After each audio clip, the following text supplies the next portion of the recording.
Senate President, thank you, distinguished Majority Floor Leader.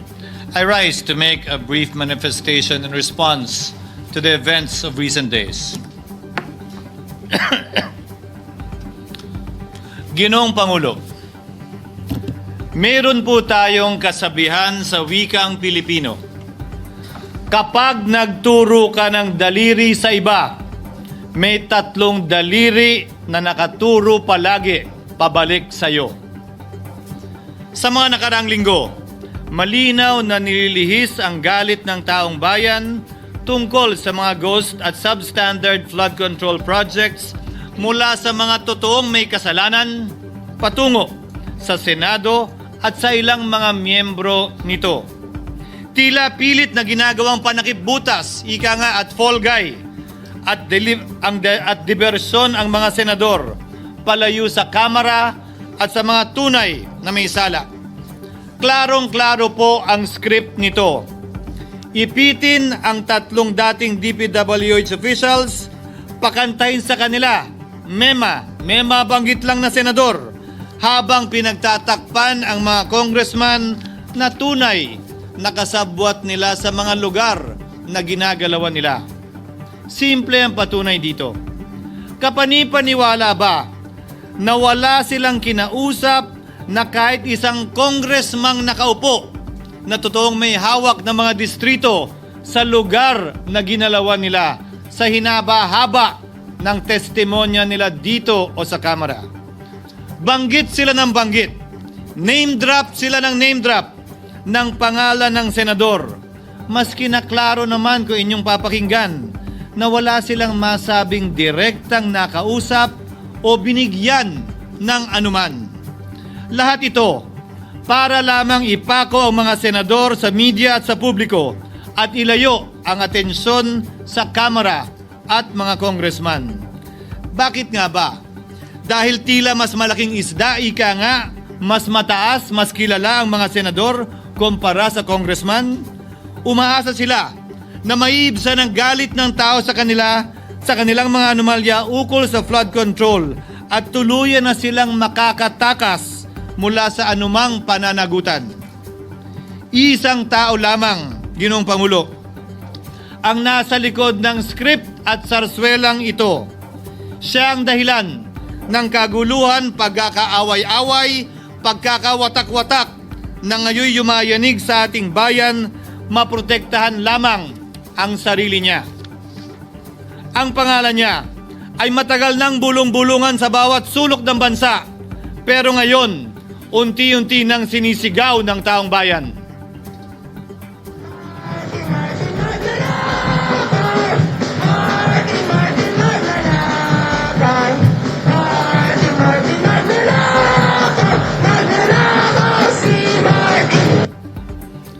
Pero Ginoong Pangulo, minamahal kong kasamahan, bakit tila sa Kamara, dito mismo sa Senado at sa ilang media ay hindi pa din nila kayang sambitin ang pangalan niya?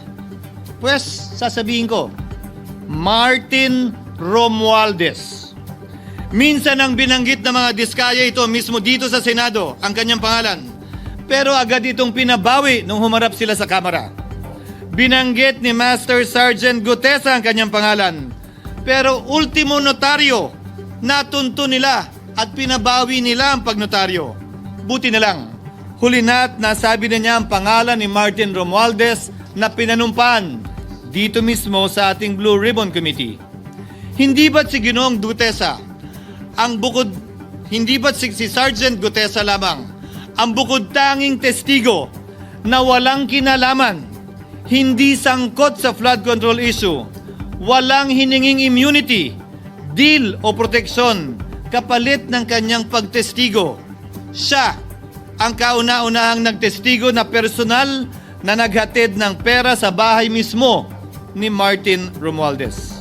Ang salaysay niya, Ginoong Pangulo, ay kumpirmasyon ng matagal nang isinisiwalat ni Congressman Chanco at Mayor Magalong kung sino ang ulo sa paglilimas sa kaban ng bayan na ating naririnig na rin.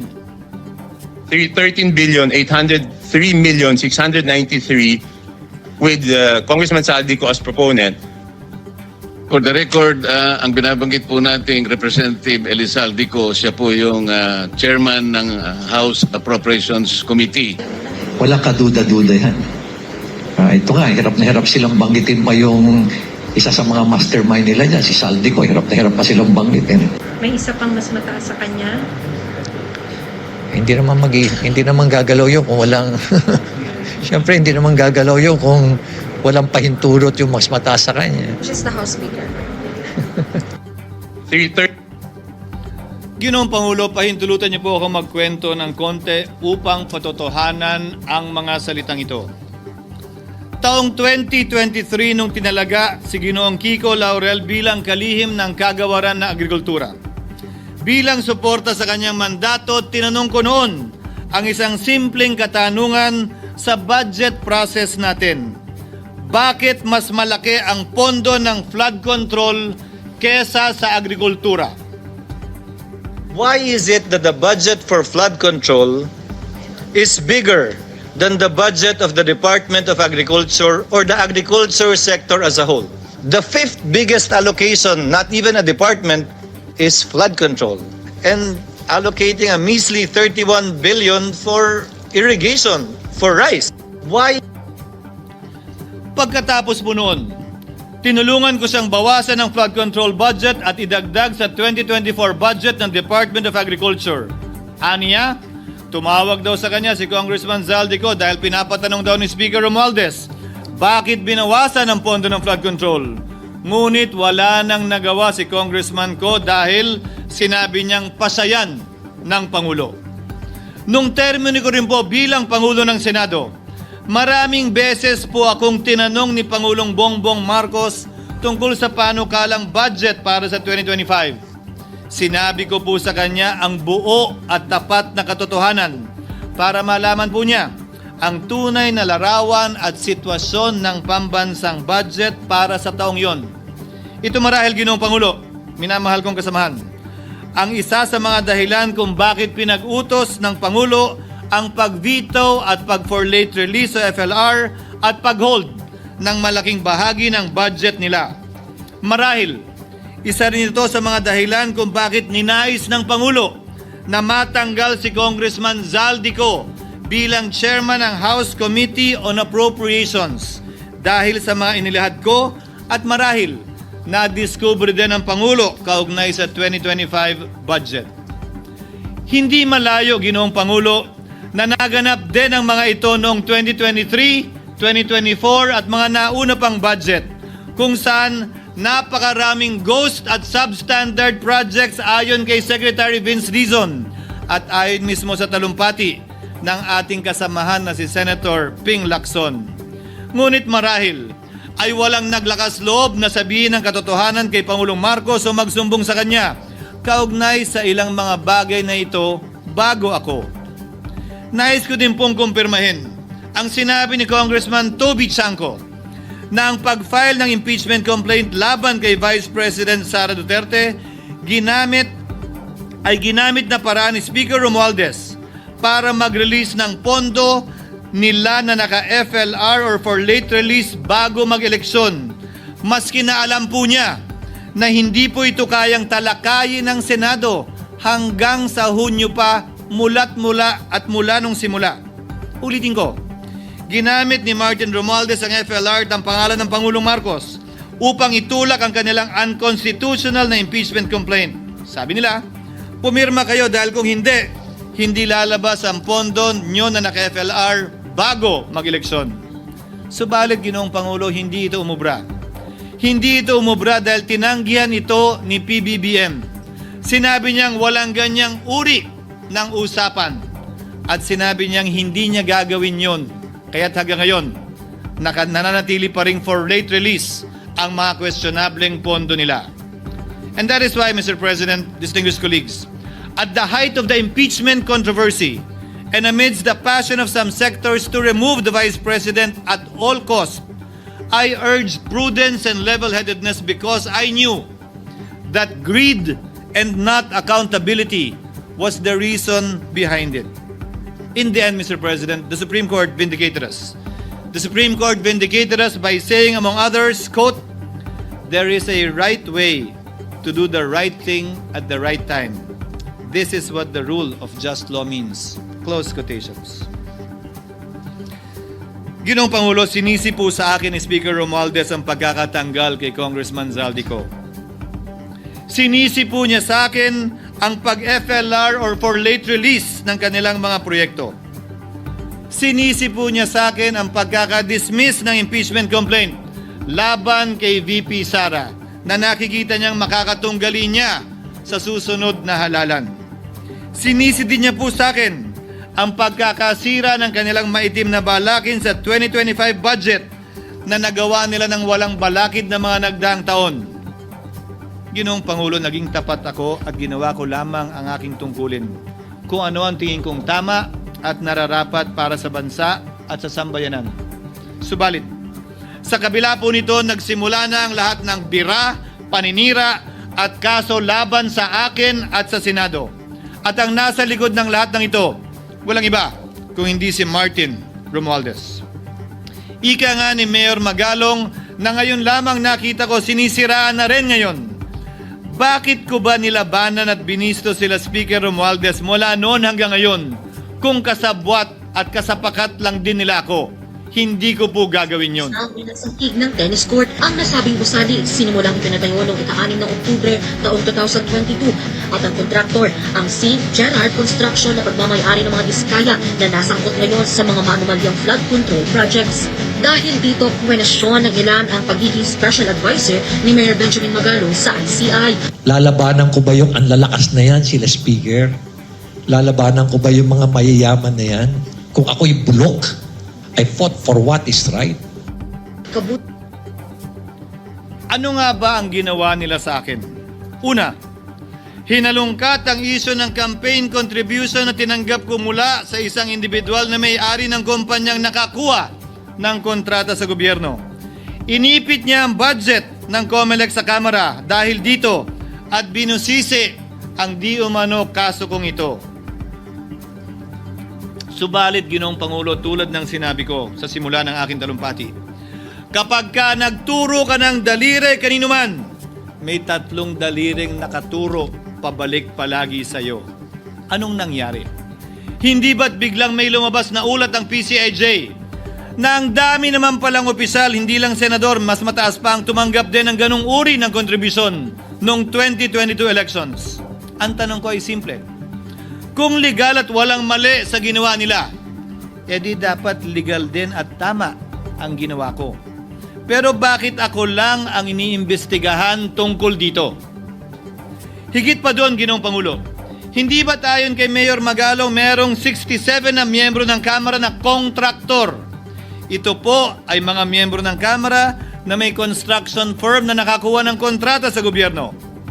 Kung bawal talaga ito, ibig sabihin ba niyan, bawal na nilang gastusin ang sarili nilang pera para sa kanilang sariling kandidatura? Bakit hindi din binubusisi yun? Bakit hindi inaalam yun? Ako lang talaga? Pangalawa, inintriga ni Martin Romualdez ang dating liderato ng Senado dahil sa pagkakaupo at pagdinig ni Senator Marcoleta sa Blue Ribbon Committee dahil marahil sa pananaw niya ay hindi siya safe kay Marcoleta. Ngunit, Ginoong Pangulo, sa hindi niya inaasahang pagkakataon, nung araw ding yun, nagsalita ang mga diskaya, pinangalanan ng 17 congressman na kasosyo niya, kabilang ang pagbanggit na naman ng pangalan ni Martin Romualdez. Karamihan sa mga kawani ng DPWS na nabanggit sa itaas ay paulit-ulit na binabanggit ang delivery ng pera ay para sa kay Zaldico na dapat at least 25%. Si Kong Marvin Rillo naman ay ilang beses na binabanggit ang pangalan ni Speaker Martin Romualdez bilang kanyang malapit na kaibigan. Isa na naman po itong patunay, Ginoong Pangulo. Kapag ka nagturo ka ng daliri sa iba, may 3 daliring nakaturo pabalik sa iyo. Pangatlo, sa pagdinig ng Blue Ribbon Committee kung saan niname drop ako ni Yusek Bernardo, pagaman inamin niyang personal na mismo na hindi niya rekta kung nakausap o binigyan ng anuman, bigla namang tumestigo si retired Master Sergeant Gutesa at muling pinangalanan si Martin Romualdez na hinahatiran daw niya ng pera sa mismong bahay nito. Ang bawat malita ay may lamang humigit kumulang 48 million pesos. Kalimitang dinadala sa bahay ni Congressman Saldico, ibababa lamang namin ay 35 malita para i-deliver sa bahay ni House Speaker Martin Romualdez. Gamit ang script niya sa pagturo sa akin, ayan na naman. May 3 daliring nakaturo palagi pabalik sa kanya tuwing ginagawa niya yan. Ulitin ko po for the record, Ginoong Pangulo, ang sinabi ni retired Master Sergeant Gutesa. 35 maleta ng pera na naglalaman na mahigit kumulang 48 milyong piso bawat isa o kulang-kulang 1.7 billion pesos sa isang delivery ay di umano hinatid niya sa iba't ibang bahay, sa iba't ibang pagkakataon ni Martin Romualdez. Subalit, sa kabila ng lahat ng ito, hindi ba nakapagtataka bakit hindi sinasama si Martin Romualdez sa anumang investigasyon? DOJ man, NBI man, AMLAC man. No ako po ay pinuntahan, no ako po ay dumalo sa imbitasyon ng ICI bilang resource person, binanggit ko at tinanong ko din ito sa kanila. Ganito ba katindi ang kapangyarihang hawak ni Martin Romualdez? Na bagaman hindi siya speaker, tila the name that cannot be mentioned pa din siya at nagagawa pa din niya ang nais niya kaugnay sa isang mapamiling hustisya o selective justice. Halimbawa, bakit ang daming kondisyon bago ipasok ang mga diskaya na nagpangalan sa maraming congressman sa witness protection? Pero pag si Alcantara, Hernandez at Bernardo, walang ganong kaparehong kondisyon. Bakit hiniling agad ang freeze order di umano para sa asset ng mga name drop na senador? Pero maliban kay Congressman Zaldico na mukhang nilalaglag na nila, ni isang congressman walang request para sa freeze order. Pagdating naman kay Martin Romualdez na dineliveran ng bilyong piso sa bahay mismo niya, ang sabi ay, quote, "We will work on it lang." Bakit interesado ang lahat sa 6 na senador na idadawit di umano ni Bryce Hernandez na handang-handa tayong alamin sana kung sino-sino sila para mapagpiestahan natin sila? Pero nung sinabi ni Bryce na hindi pala senador, kung hindi kongresista lamang ang papangalanan niya, aba, biglang naglaho ng parang bula ang atensyon. Parang wala na nagtanong. Parang wala ng interes para alamin, sino-sino nga ba yung mga yan? Kung ako po yung tatanungin nyo, alam ko merong 6 na senador eh. May nagtatanong sa akin, bakit wala si Cheese? And my answer to that is, I'm almost sure, though probably hindi mame-mention si Cheese simply because walang insertion doon. Sa Bulacan.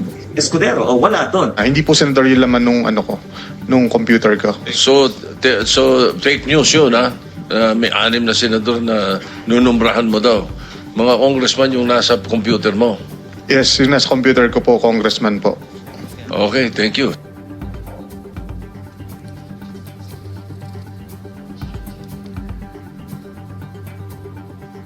Nagkataon lang ba, Ginoong Pangulo, na ang mga nakaupong senador na dinidiinan sa ngayon ay ang dating Pangulo, dating pro tem, dating punong mayoriya ng Senado, na lahat nagkataon din lang ba na bumoto kontra sa depektibong impeachment ni Vice President Duterte o talagang tinumbok lang kami? In other words, Mr. President, are we truly for transparency and accountability, or are we merely offering a politically convenient sacrificial lamb in an attempt to appease the rage of the people? What is painful, Mr. President, is that along the way, reputations have been disparaged and tarnished. Innocent persons have been implicated, and the Senate is slowly but surely being destroyed. Nagkataon lang po ba na ang lahat ng ito o ito'y sumusunod sa isang script direksyon at basbas ni Martin Romualdez. Sa kanyang script na naglalayong ilihis ang galit ng bayan mula sa kanya at sa mga kasabwat niya at ituro ito sa Senado at mga senador. Ginoong Pangulo, ang script at sarswelang ito ay di uubra dahil napakalayo po nito sa katotohanan. Napakasama sa panlasa at tinitiyak ko sa inyo, hindi po ito matatanggap at lulunukin ng sambayanang Pilipino. I've been in public service for 27 years. I've never been accused nor charged with corruption. This is the sterling record which they are trying to tear down, and I tell you, they will not succeed. I will defend myself, Mr. President, against these malicious and false allegations. In fact, I have already filed and will be filing necessary and appropriate charges against my accusers and prove them wrong. And with the help of the Almighty, I will be vindicated and declared innocent, I am sure. Kaya ko po ipagtanggol ang sarili ko, Ginoong Pangulo. Ngunit, Ginoong Pangulo, sino po ang nagtatanggol sa ating institusyon? Kaya't ang aking tanging hiling po sana sa inyo, Ginoong Pangulo, at sa ating mga kasamahan sa Senado. Labanan po ninyo at huwag niyong pahintulutang ang mapamiling hustisya na lantarang nangyayari sa harap natin ngayon. For what is happening now is selective justice and mob justice. Members of the Senate have been thrown off a cliff before the court of public opinion in an attempt to mollify the people's rage, thereby covering up the real perpetrators and giving them a chance to get away. Mr. President, I will not allow justice to be weaponized against the innocent to protect the guilty. Because this corrodes the legitimacy of the law before our people's eyes. Wala pong naniniwala. Bagkus lahat nagtatanong, bakit walang congressman na kasama sa investigasyon? But what about the other congressmen in Bulacan? Why haven't they been questioned? Called out, yeah. You think that they do not know what's going on? Ginoong Pangulo, mga minamahal kong kasamahan, huwag po tayong sumunod sa script ni Martin Romualdez. Labanan po natin ang script na ito. Pasagutin at imbestigahan lahat ng niname drop at nabanggit, congressman man, senador man at iba pang opisyal, at dapat kasama dito si Martin Romualdez. Ginoong Pangulo, hindi ba natin nakikita na pilit tayong pinag-aaway-away? Mayaman, mamamayan laban sa lingkod bayan, lokal laban sa nasyonal na opisyal, congressman laban sa kapwa congressman, at ngayon, senador laban sa kapwa senador, pamilya laban sa pamilya, Pilipino laban sa kapwa Pilipino. Ginoong Pangulo, tandaan po natin, mas madaling manipulahin at ang nag-aaway at nagkakawatak-watak na bansa. At ito ang eksaktong gusto nilang mangyari. Ito, sa aking paniniwala, ay bahagi pa din ng script at sarswela na nais palaganapin ni Martin Romualdez upang lituhin, guluhin, linlangin at sirain ang ating lipunan at bansa para lamang huwag siyang mabisto. Sana ay huwag nating payagang mangyari ito. Ginoong Pangulo, tulad ng sinabi ko sa simula ng aking talumpati, sa kada mapang-akusa at mapanghusgang daliri na ituturo ninyo sa inyong kapwa, lalo na kung walang basihan, merong 3 daliring palaging nakaturo sa iyo pabalik. Sana po, maging mapanuri tayo. Huwag dali-daling magturo at maghusga dahil lamang sa napakinggan. Huwag tayong sumabay, kumampi, at magpadala sa script at sarswela ni Martin Romualdez. Kung kayo ay kakampi ni Martin Romualdez, pues sumunod kayo sa gusto nila. Una, maniwala kayo sa mga sinasabi ng testigo niya na nagtuturo lamang sa mga senador. Pangalawa, ibuhos niyo ang galit niyo sa Senado at ng mga senador at palayo kay Martin at sa mga congressman. Pangatlo, pagdudahan at sirain niyo si Sergeant Gutesa na bukod tanging hindi nakinabang at walang bahid at hiningi anumang kapalit sa pagsabi ng katotohanan. Pangapat, huwag niyong payagang mabanggit man lang ang pangalan ni Martin Romualdez. Panglima, huwag niyong payagang ipatawag si Martin Romualdez sa anumang investigasyon.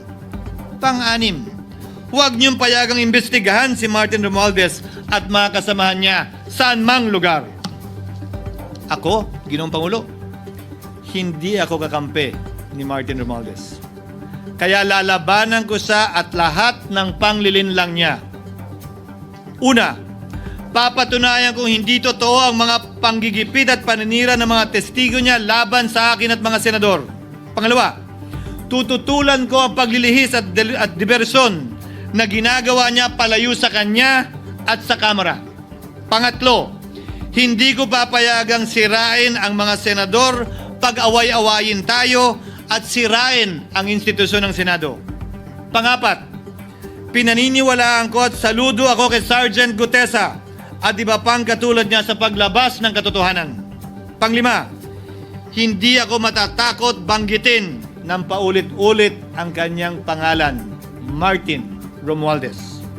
At ipaglalaban kong ipatawag at imbestigahan si Martin Romualdez at lahat ng kanyang mga kasangkot at kasama.